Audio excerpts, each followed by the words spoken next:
jumpa kembali dalam Dialog Merauke Sehat. Untuk edisi minggu ini di hari Rabu tanggal 11 di bulan Agustus ini. Dan pendengar, untuk Merauke Sehat di kali ini kita dengan topik tindakan pencegahan dan penanggulangan COVID-19 di Kabupaten Merauke. Waspada kalau takut mati. Nah, ini topik untuk Merauke Sehat di pagi hari ini dengan narasumber Kepala Dinas Kesehatan Dr. Neville Muskita. Selamat pagi, dokter. Selamat pagi untuk pendengar RRI di mana saja berada. Baik, nah terkait dengan topik kita di pagi hari ini, dokter, mungkin sebelum kita mulai untuk berdialog, saya persilakan Dr. Neville untuk menginfokan kepada masyarakat terkait sampai dengan saat ini apa saja tindakan pencegahan dan penanggulangan COVID-19 yang sudah dilakukan, mengingat Dr. Neville selain sebagai Kepala Dinas Kesehatan juga sebagai juru bicara Satgas Covid Kabupaten ya. Untuk itu mungkin boleh berbagi dan diinfokan kepada masyarakat.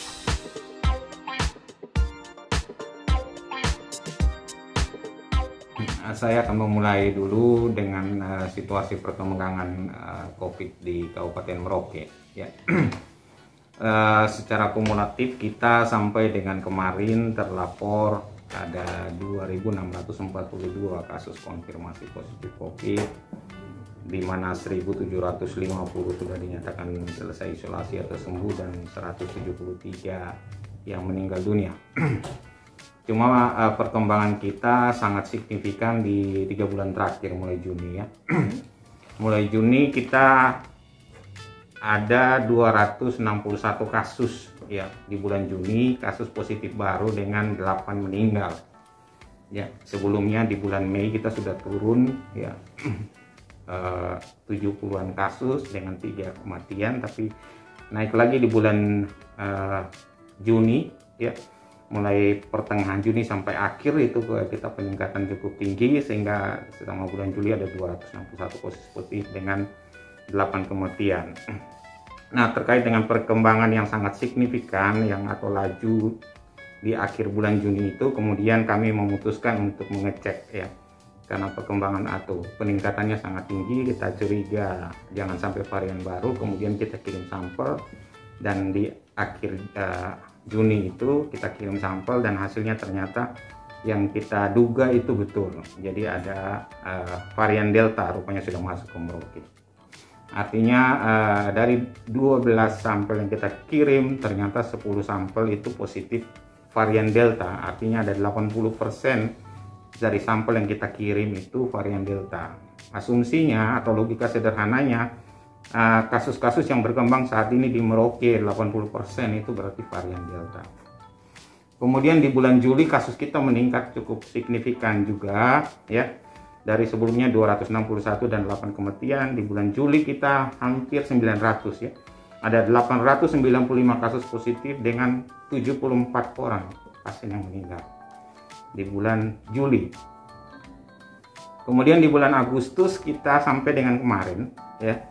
Sampai dengan kemarin kita sudah 570 kasus positif dan sudah 37 orang meninggal dari tanggal 1 sampai tanggal 10 Maret.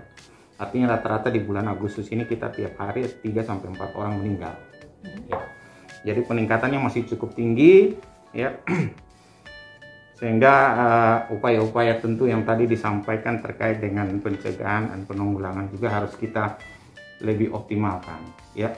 Nah, 3 bulan terakhir semakin meningkat, di mana di bulan Mei hanya sekitar 70-an, kemudian masuk bulan Juni itu mencapai lebih dari 250. Tetapi saya sempat mendapat info, dokter, bahwa menurunnya di bulan Mei bukan karena memang penyebaran yang semakin menurun, tetapi dikarenakan saat itu penggunaan PCR tidak bisa dilanjutkan ya, terkait dengan ada kekurangan bahan yang harus menunggu, sehingga saat itu tidak banyak tes yang dilakukan.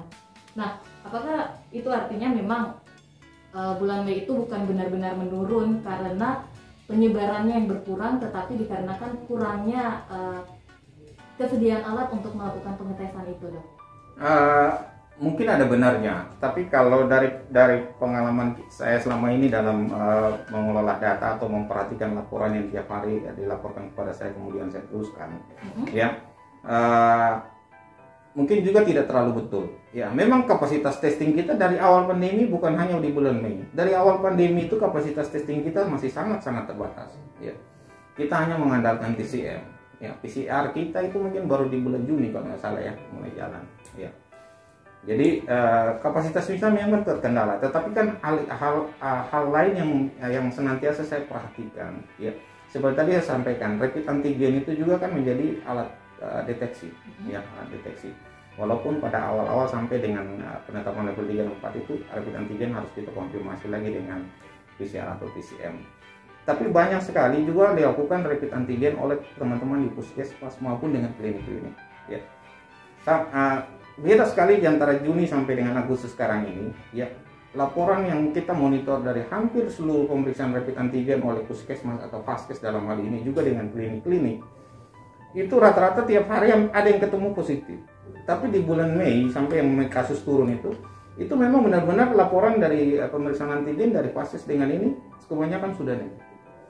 Ya, kebanyakan sudah negatif. Jadi memang kalau saya betul ada penurunan karena memang kapasitas kita testing dari awal memang terbatas. Tetapi di bulan Mei itu memang betul-betul kita sudah menurun. Ya, cuma di pertengahan Juni atau akhir Juni ya kita tuh mulai ketemu di beberapa kasus positif di pelaku perjalanan. Ya, dan dia cepat sekali menularkan kepada teman, keluarga dan rekan kerja sehingga yang berkembang cepat. Ya. Saat ini untuk tindakan pencegahan dan penanggulangan COVID-19 yang kita lihat dari Satgas pun semakin aktif ya, cukup berbeda dari bulan-bulan sebelumnya dokter ya. Mulai dari bulan Juli sampai dengan Agustus ini sepertinya semakin intens. Kalau sebelumnya mungkin Satgas tuh berjalan di malam hari saja ketika sudah diterapkan jam malam, tetapi saat ini di siang hari pun masih terus berputar di Kota Merauke ya, karena bisa saya katakan bahwa sampai saat ini masih cukup banyak warung yang bandel ya dokter ya, yang mana dikatakan tidak boleh dine in atau tidak boleh makan di tempat, tetapi masih banyak warung yang menyediakan untuk pelanggan. Jadi di satu sisi memang warungnya salah pun masyarakatnya masih bandel seperti itu ya dok. Nah mungkin pagi hari ini boleh dijelaskan apa sih sanksi yang diberikan untuk baik warung ataupun masyarakat yang masih bandel terkait dengan aturan PPKM 4 yang sudah ditetapkan di Merauke ini dok? Iya, baik, saya kira dalam instruksi Bupati terkait dengan PPKM di masyarakat untuk sanksi saya pikir sudah ada ya.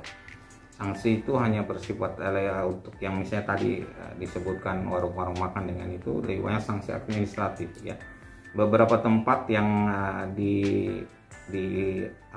diawasin ya oleh tim Satgas di malam hari misalnya ya, saya mendapatkan laporan bahwa ketika dia melewati jam malam itu KTP pemiliknya atau apa itu ya selain ditegur KTP-nya diambil dan mereka harus ke kantor Satpol untuk mengambil KTP-nya sambil dilakukan pembinaan dengan ini ya. Kemudian sanksi administratif lain bisa juga berupa sampai dengan kalau agak keras ya pencabutan izin misalnya ya, atau awalnya mungkin sebelum pencabutan izin ya penutupan sementara atau apa ya. Tetapi saya pikir yang penting dipahami oleh masyarakat adalah esensinya ya, esensi daripada pembatasan kegiatan ini seperti tadi saya sampaikan bahwa strategi di masyarakat yang harus diperkuat adalah 5M tadi ya. 5M tadi yang saya perlu ingatkan, perlu sekali tekankan untuk masyarakat. Yang pertama, masker ya. Kalau orang selalu bilang 3M kenanya saya mencuci tangan ini kan, kalau saya masker, jangan lupa masker. Dalam pengalaman saya mengikuti pandemi 1 tahun lebih dengan ini, masker sangat penting, menjadi kunci daripada pencegahan penularan. Apalagi dengan varian Delta ini, sekali Anda di luar rumah, Anda ketemu dengan banyak orang dan lepas masker, ketika ada virus Delta di situ pasti langsung Anda kena. Ya. Jadi masker jangan lupa. Kemudian yang kedua adalah dari 5M itu menghindari kerumunan dan mengurangi mobilitas. Ya. Ini juga penting. Ya. Karena begini, semakin mobilisasi kita tinggi, semakin sering kita ketemu orang, maka potensi kita terpapar semakin besar. Itu aja sebenarnya perlu diingat masyarakat. Ya, kita ketemu semakin banyak kita bergerak keluar, semakin banyak kita ketemu orang, maka potensi kita tertular semakin besar. Dari awal pandemi sebenarnya saya sampaikan sederhana saja kunci dalam penanganan wabah ya di suatu daerah termasuk COVID sekarang. Ya, walaupun mungkin terlihat ekstrim, tapi menurut saya itu sama menjadi kunci utama. Saya selalu sampaikan buat orang. Ya, Anda harus mencurigai seseorang di sebelah Anda itu membawa COVID sebelum betul-betul dibuktikan bahwa dia tidak COVID. Ya.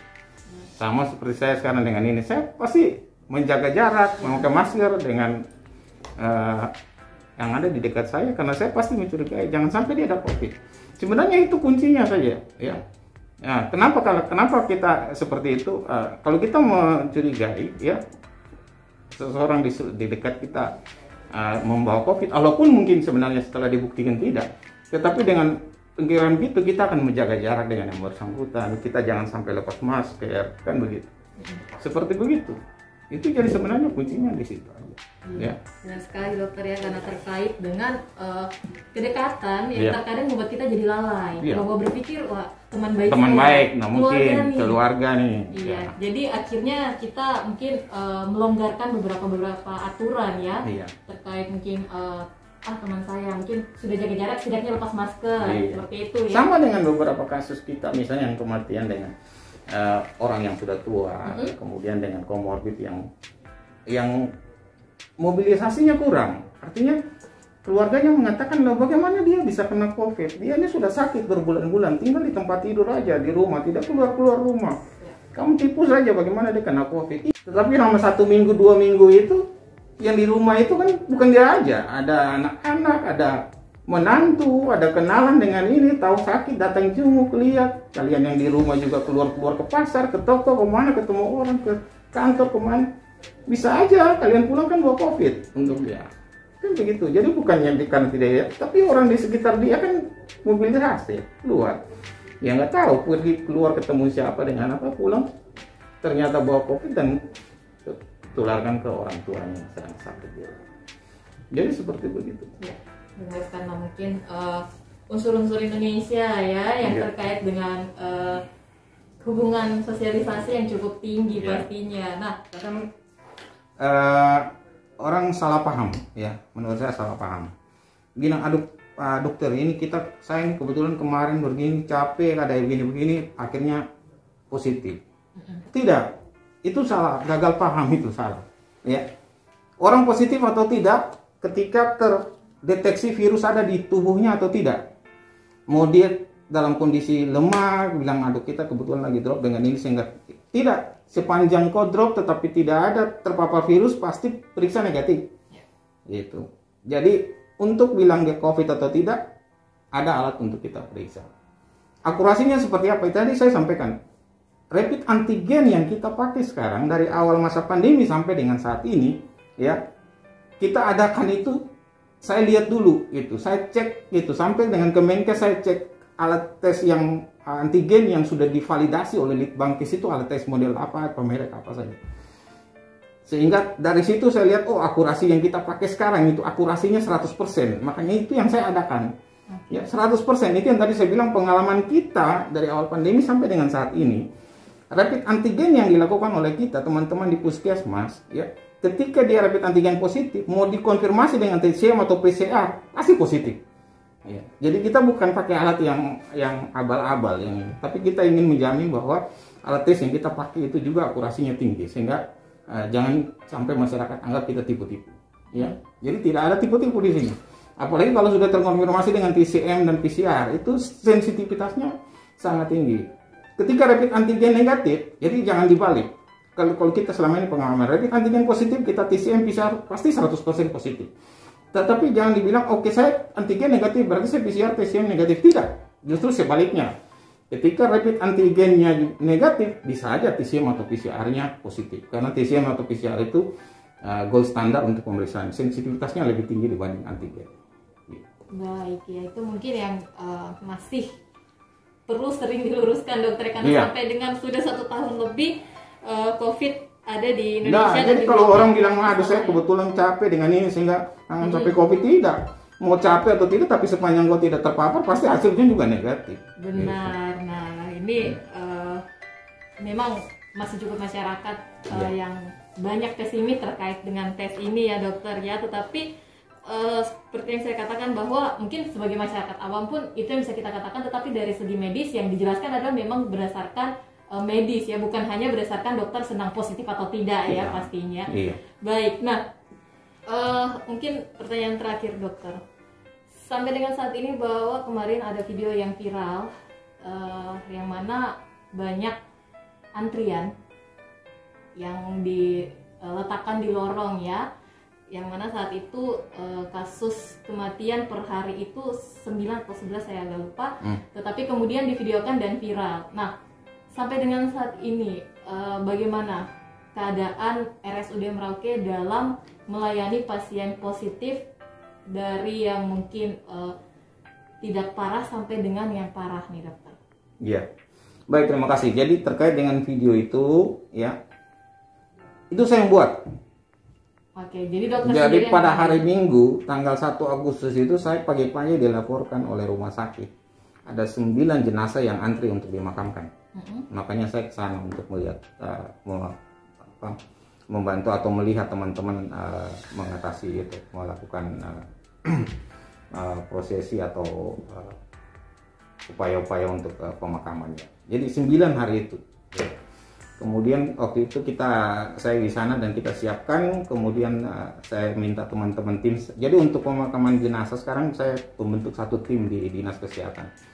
Saya ada punya satu tim untuk membackup rumah sakit, ya, supaya rumah sakit tidak kelelahan. Sehingga kasus-kasus yang meninggal positif baik di rumah maupun di puskesmas ataupun di rumah sakit Bunda, ya. Kalau puskesmas jauh nanti teman-teman yang handle sendiri, tetapi yang di sekitar kota meninggal, tiba-tiba meninggal di rumah, kemudian di rumah sakit Bunda, di rumah sakit Angkatan Laut, atau di puskesmas, itu nanti kami dari tim dari Dinas Kesehatan yang evakuasi untuk pemakaman. Nah, hari itu karena 9 saya minta teman-teman bantu, ya. Jadi 2 sudah jalan, masih ada 7 yang antri. Kalau dilihat ada di luar itu ada peti 2, kemudian di dalam itu ada 5, kemudian masih yang disiapkan di ruangan itu ada 2 lagi, ya. Jadi tanggal 1 hari itu memang cukup banyak yang meninggal harus dimakamkan. Nah, itu yang tadi saya bilang, semakin tinggi kasus, ya, maka orang dengan atau pasien dengan gejala sedang dan berat juga pasti akan banyak. Kapasitas rumah sakit kita sangat terbatas, ya. Dari awalnya kita hanya sekitar punya 20-30 bed isolasi untuk pasien COVID, ya. Itu sudah termasuk UGD dengan ICU. Kemudian dengan peningkatan kasus, teman-teman buka lagi ruang nifas jadi ruang isolasi tambahan lagi sampai 50. Bahkan sekarang sudah lebih dari 70 bed disiapkan. Tetapi itu pun juga hampir tiap hari penuh, ya. Saya tadi malam ditelepon oleh kepala puskesmas, ya, karena minta tolong UGD penuh. Saya punya nakes satu di Mopa yang isolasi mandiri, dia sesak, ya, sehingga perlu dievakuasi. Jadi kita koordinasi dengan rumah sakit untuk dibantu, ya. Jadi sampai di rumah sakit kalau masyarakat lewat di depan UGD COVID itu ada tenda, ya, karena memang UGD di dalam sudah tidak mampu menampung, ya. Saya perlu sampaikan bahwa yang meninggal di luar itu juga banyak, yang belum sempat dirujuk ke rumah sakit karena kapasitas rumah sakit penuh. Di Kuprik, di Bunda itu ada 4 atau 5 kasus meninggal di sana karena tidak bisa dirujuk ke rumah sakit karena full. Di Puskesmas Kuprik itu juga ada 4 kasus meninggal. Di Jagaibob ada 3, ya. Di Bupul ada. Jadi ada kasus-kasus dengan rapid antigen positif yang tertahan di puskesmas, tertahan di rumah sakit Bunda, tertahan di rumah sakit Angkatan Laut, tidak bisa dievakuasi ke rumah sakit karena di sana full, gitu. Akhirnya meninggal. Nah, ini harus diwaspadai masyarakat, ya. Kalaupun misalnya bisa dirujuk ke rumah sakit, ya, dia antri tunggu ruangan sementara di tenda dulu, tunggu nanti yang di dalam itu ada yang sembuh pulang baru bisa masuk, ya. Jadi full. Tadi saya bilang juga ventilator kita cuma 3-4, yang butuh ventilator kalau 8, maka yang 4 itu kemungkinan besar meninggal. Baik. Ya. Jadi itu yang perlu saya sampaikan masyarakat, situasi kita kritis ya, gitu. Kemampuan kita terbatas di sini, ya. Ventilator cuma sekian, ya. Kapasitas tempat tidur cuma sekian yang bisa menampung, ya. Sehingga jangan kena COVID, jaga diri baik-baik supaya jangan kena COVID. Ya. Kalau Anda kena COVID, syukur kalau Anda tanpa gejala, Anda baik-baik saja dan sembuh. Tapi kalau misalnya Anda jatuh ke dalam kondisi berat dan harus ke rumah sakit, ya, maka siap-siap. Iya, karena dengan hitungan bahwa sudah cukup banyak Iya. yang di rumah sakit, dokter ya. Ke imunisasi, di imunisasi apa saja, ya, di imunisasi apa saja, kejadian ikutan pasca imunisasi itu pasti ada. Tetapi perbandingannya jauh sekali. Misalnya untuk COVID itu 1 banding 1 juta, artinya dari 1 juta orang yang kita vaksin, ya mungkin tadi yang Pak Stephen sampaikan begitu, ada yang mungkin divaksin kemudian meninggal. Dan itu kejadian ikutan pasca imunisasi, dan hasil penelusuran, hasil audit maternalnya itu rata-rata dia koinsiden, artinya kejadian yang bersamaan dan tidak pengaruh. Kalau dia kena vaksin, logika sederhananya begini, vaksin itu yang sekarang kita 10 dosis, ya, 1 vial itu 10 disuntik untuk 10 orang. Ya. Ya, kalau misalnya ternyata ada 1 orang disuntik kemudian tiba-tiba meninggal, ya. Tapi kalau dia meninggal dalam range waktu setengah jam setelah disuntik, kemungkinan besar vaksin karena pengaruh vaksin. Ya. Tetapi dia meninggalnya sudah 3-4 jam, bahkan ada yang 3 hari, akan 1 minggu kemudian. Itu koinsiden. Kemudian kalau kita telusuri gampang aja. 1 vial itu disuntikkan untuk 10 orang, ya. Berarti ada 10 orang yang disuntik dengan vial yang sama. Vial itu. Dan hasil penelusurannya selama ini cuma 1 orang itu, 9 orang lain baik-baik saja kok. Ya. Nggak ada apa-apa. Kalau misalnya 9 orang itu semua bergejala yang sama, otomatis karena itu pasti vaksin. Ya. Tapi ini kan tidak. 1 orang aja yang ini, 9 orang lain biasa saja. Ya, tidak ada apa-apa. Ya. Nah, kalau 9 orang ikut gejala yang sama, pusing-pusing, bahkan mungkin 9 orang mati lagi, pasti kena vaksin. Ya. Kan begitu.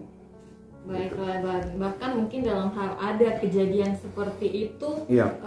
tidak dibiarkan ya, tetapi ada audit yang dilaksanakan untuk Iya. benar-benar memeriksa apa Iya. yang terjadi dan kenapa Betul. seperti itu ya, Dok? Jadi kita ada tim di tingkat kabupaten, ada komisi daerah, terdiri dari juga ada beberapa dokter spesialis di dalam. Setiap kejadian ikutan pasca imunisasi, apapun gejalanya, pasti diinvestigasi, ya, diinvestigasi untuk diambil kesimpulan terkait ini. Dan sampai dengan saat ini rata-rata koinsiden. Misalnya kejadian kipi berat ya, misalnya ada yang sampai meninggal, itu rata-rata koinsiden, ya, artinya kejadian yang bersamaan, tapi bukan karena vaksinnya. Baik. Ya, sesuai mungkin dengan topik kita waspada kalau takut mati. Memang diajak untuk jangan sampai kita panik hanya terkait dengan COVID ini, tapi yang paling penting adalah bahwa kita harus waspada ya, Dok. Iya. Untuk itu di akhir dialog Prokes Sehat pagi ini, statement untuk penutup silakan Dr. Neville. Iya, baik. Untuk masyarakat, saya pikir kita dari kesehatan tidak bisa bekerja sendiri untuk mengatasi COVID. Strategi kita dalam pengendalian COVID hanya di lingkup tadi, tracing, testing, dan treatment. Selebihnya adalah partisipasi masyarakat luas dengan penerapan strategi 5M tadi. Ini yang harus kita perkuat, ya.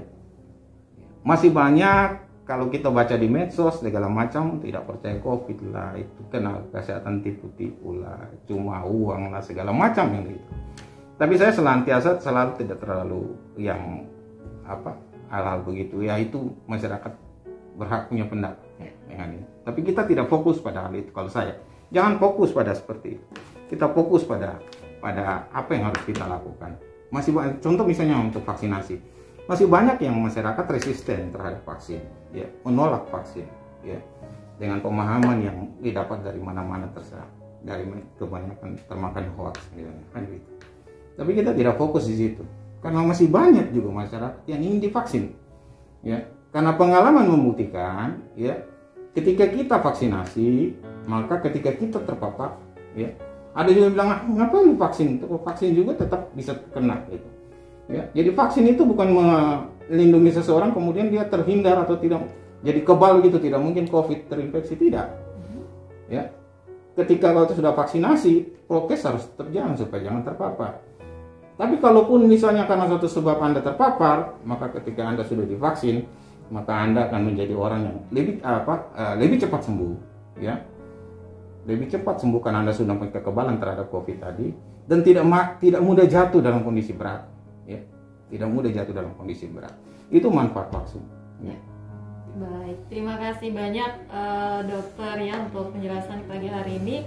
Semoga menjadi edukasi yang baik untuk masyarakat, karena saya yakin tenaga kesehatan lelah pun sama dengan masyarakat, sudah cukup lelah dengan PPKM ya. Ya, bukan lelah saja, kita banyak yang sudah terpapar, bahkan ada yang sudah menjadi korban meninggal karena COVID. Iya, untuk tenaga kesehatan ya.